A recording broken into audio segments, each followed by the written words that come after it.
নমস্কার বন্ধুরা, কেমন আছেন সবাই?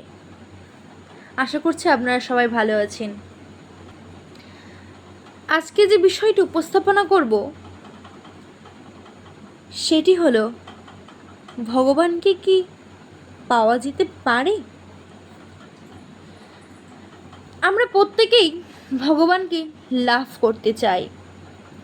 প্রত্যেক ব্যক্তি মূল লক্ষ্য ঈশ্বর প্রাপ্তি। যে ধর্মের মানুষই হোক না কেন, তিনি তার ধর্ম অনুসারে ঈশ্বর, আল্লাহ, গড লাভ করতে চান।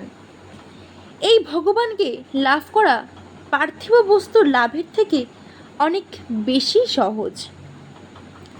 সাংসারিক ভোগ সুখের জন্য ইচ্ছা, উদ্যোগ ও ভাগ্যের দরকার হয়, কিন্তু পরমাত্মার প্রাপ্তি কেবলই ইচ্ছাতেই সিদ্ধ হয়।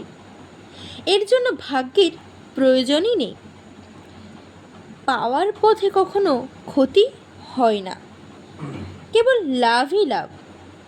পরমাত্মাই একমাত্র সত্য। তাকে লাভ করার একান্ত ইচ্ছা থাকলেই লাভ করা যায়। এক্ষেত্রে আকাঙ্ক্ষাটি সৎ পরমাত্মাতেই অন্তর্নিহিত থাকে। ভগবান সর্বত্র বিরাজমান। সূচাগ্র অংশ পরমাত্মা ছাড়া রিক্ত নয়। পরমাত্মার জন্যই আমরা মানব শরীর পেয়েছি। অতএব যদি আমাদের কর্মটি সঠিক হয় ও শাস্ত্র নির্দেশিত স্বধর্মে হয়, তবে ঈশ্বর প্রাপ্তি অবশ্যই সম্ভব।